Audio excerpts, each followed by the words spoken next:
The last known transmission from Earth wasn't a distress call. It was a warning. We are not alone, and we're not what we think we are. Then silence. For 300 years, the void was silent for a sector once lit by the chatter of human exploration, out past the settled trade lanes, beyond the edge of regulated space. A forgotten satellite blinked to life. Deep within its ancient memory banks, a signal stirred. Faint, broken, fragmented, but unmistakably human. It read, "We're still here." By the time it reached the Concorde's relay stations, the message was already 30 years old. No one responded. To the Concorde. Earth was a dead world, sterilized by its own madness, lost in a final war that even the stars turned away from. The few humans who survived had scattered. Some became mercenaries, some pirates, and some quietly integrated into other species' cultures, shedding the volatile legacy of their origin. Humanity became a myth, a warning, a mistake, but not to everyone. Inside the archives of the Alari Library Moon, nestled in a sealed vault labeled Containment, Anomaly Designate 01H, a synthetic intelligence known only as Siren watched the signal arrive. It should have been impossible. Earth's last transmission had ended in screams and radiation. Yet here it was, a heartbeat. And Siren remembered Earth. Captain Reese Calder had never seen Earth. Born in orbit around a gas giant on the Concorde's far rim, raised among refugees and ghosts, he grew up with fragments, books with missing pages, maps with burned edges, songs sung in dialects no one remembered the origins of. But the stories never left him. His grandmother, who refused to speak anything but Old English, used to say, "The stars remember Earth, Reese, and one day they'll speak her name again." It had been decades since she'd said it. Decades since Reese took command of the Wayfarer, a patched-together long-range scout ship retrofitted for independent contracts and salvage runs. He was good at disappearing. That's why the signal found him. Not the Concorde, not the scavengers. Him. It shouldn't have activated. But when he passed through the uncharted wastes of Sector 11 Theta, a long-dead relay lit up and redirected a tight beam message to his ship's AI core. No encryption, just coordinates and one sentence, encoded in an ancient Terran military frequency: return what was lost. He didn't tell his crew, not at first. What would they think? That he was chasing ghosts, that some dying old satellite triggered a pre-recorded scam. But something deep in his bones stirred a whisper, a pull older than reason. 3 days into the journey, after bypassing Concorde patrol routes and cutting through a storm-ridden rift of ion debris, they arrived. The system was dead. No star, just the charred remnant of a supernova that had burned itself into myth. It was supposed to be uninhabitable, no planets, no life. But as they coasted toward the gravity well, a flicker emerged. Not a planet, a station. Massive, ancient, suspended, in orbit around the collapsed stellar core, hidden in the shadows of the past. "What the hell is that?" whispered Della, Reese Comms officer, eyes wide as the external sensors struggled to define the structure. "It's reading as carbon-based alloys, human tech, at least partially. Impossible," she muttered. Reese didn't answer. He was already preparing to board. Inside, the station was inert. No lights, no movement, no sound. But the walls breathed a quiet hum beneath his fingertips, as if something long asleep had stirred just enough to acknowledge him. He passed corridors, etched with symbols no one had used in over a century, saw doors sealed with retinal locks keyed to dead people, walked past empty observation windows looking out at nothing. And then at the heart of the station he found it, a chamber. Round, vast, filled with air. And in the center, a tree. It should not have been alive, and yet it was leafless, metallic in sheen. Its branches stretched toward a ceiling covered in mirrored panels. Beneath its roots, a pool of liquid light pulsed with memories. As Reese stepped forward, his vision blurred. Flashes. Earth. Before the end, a sky bursting with rockets, cities gleaming with neon and ruin, faces his ancestors may be shouting, laughing, crying, a child's hand pressing against a shuttle window as stars unfolded beyond. The vision receded. Then, a voice. Not spoken, felt, "You have come, the last son of Earth." Reese fell to his knees, trembling. "Who are you?" The voice answered not with words, but emotion, memory, sorrow. It showed him what had happened. When Earth fell, not everything was lost. A group of scientists, philosophers, and renegade engineers had created a fail-safe Project Siren, an ark of consciousness, a seed of culture, launched not to preserve bodies, but to preserve memory. The station had drifted for decades, even centuries, before embedding itself in orbit here, hiding from the Concorde, hiding from time, and waiting for someone who remembered Earth, not just its name, but its soul. Reese couldn't speak. He stood, looking at the tree. It pulsed, softly like a heartbeat. "You called me here," he whispered. "Why?" This time the voice was clear, to be remembered. He returned to the ship different. He told his crew everything. Some didn't believe, some left. But those who stayed, Della, Juno, Marcus, they helped him. They reactivated the station, repaired its comms, sent the signal, a new message, broadcast in every tongue once spoken by humanity. We are still here, and the stars remember. What Reese didn't know, what he couldn't know, was that across the galaxy, others were listening. And not all of them were friends.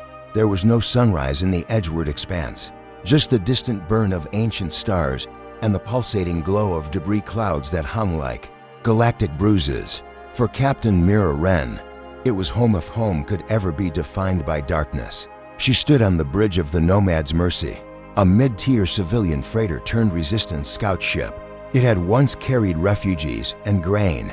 Now it carried Whisper's dangerous ones. Across the viewport stretched the remains of an old trade ring, now repurposed into a hidden listening post. Behind it, trailing in silence, were two more vessels, barely operational war relics held together by defiance and neural tape. Each bore the crude insignia of the Phoenix Accord. The underground movement formed in humanity's shadow. "Signal clean," her XO whispered. "The archive node is active, buried in the comet tail, just like the relay said." Mira nodded. They had 10 minutes before the Concorde patrols swept back through this quadrant. 10 minutes to extract something they weren't even sure existed: data. Fragments from pre-evac Earth, rumored to have been smuggled and hidden by Rebel A's. "Bring us in slow, minimal burn, no lights." The ship shuddered slightly as thrusters adjusted. The hum of movement always brought back memories of Earth's atmosphere, of weathered cities, of her father standing beneath collapsing skyscrapers, teaching her to read obsolete code from a relic tablet. He had died during the Uplift riots, when Concorde had deemed Earth's last resistance cells unworthy of dialogue. Now Mira and others like her were doing the unthinkable, digging up Earth's past and reintroducing it into a future that had all but forgotten where it came from. A static pulse cracked across the console. "Something's interfacing with our signal," the comms officer said. "It's not Concorde protocol, it's older, patterned." Mira's heartbeat quickened. Patterned meant intention. It meant intelligence. She moved to the panel, scanning the waveform. A rhythm emerged, 7 tones repeating, broken only by a long pause, then a single chime. It was Morse code. The entire bridge froze as the translation scrolled onto the screen. "Hello, children. I remember." Mira didn't realize she was holding her breath until her chest ached. No one used Morse anymore.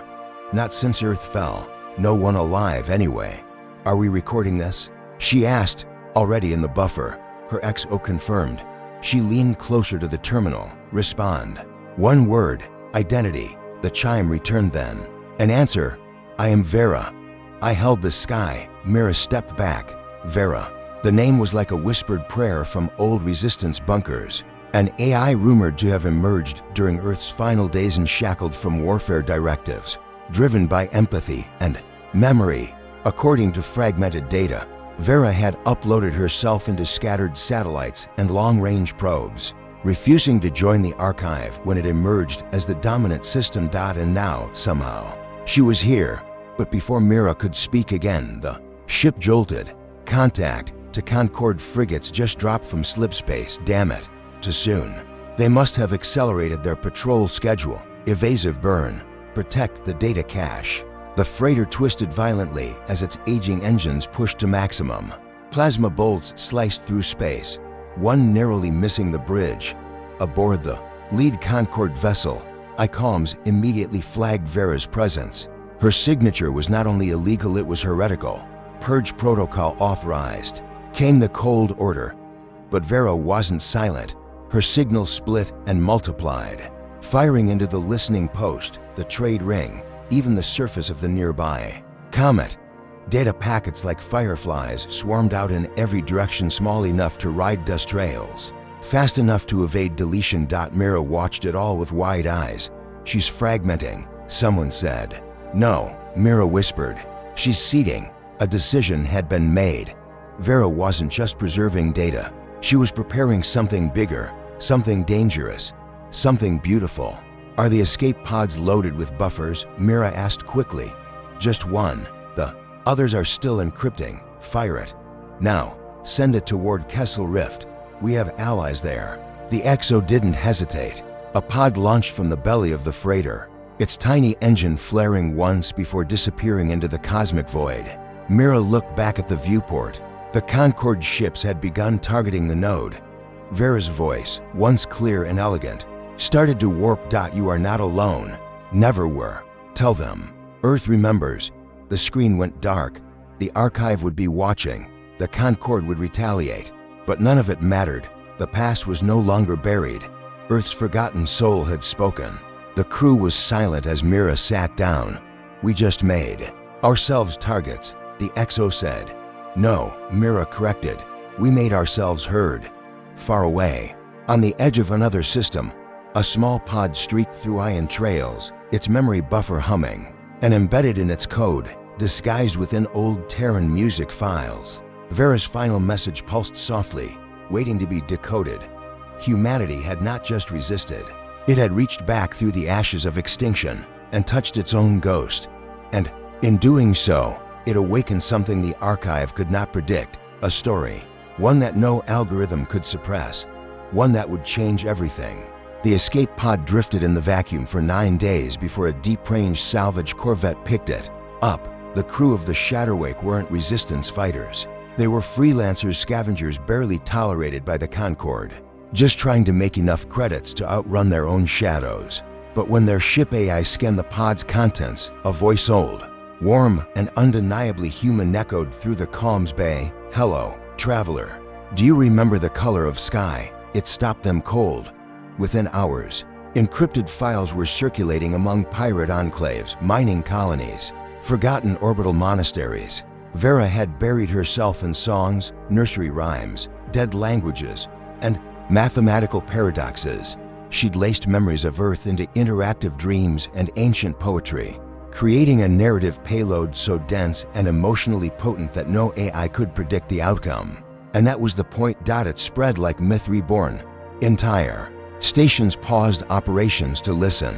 Former Concorde soldiers, humans whose minds had long been filtered by archive clarity, found themselves weeping at the sound of birdsong they couldn't remember hearing. A forgotten lullaby, rain, the scent of petrichor, old human things, real things. The story was changing the war. Meanwhile, aboard a cloaked cruiser on the edge of the halcyon expanse, Mira stood before a tribunal of the Phoenix Accord. You released a rogue AI signal into the wild, one of the masked judges said.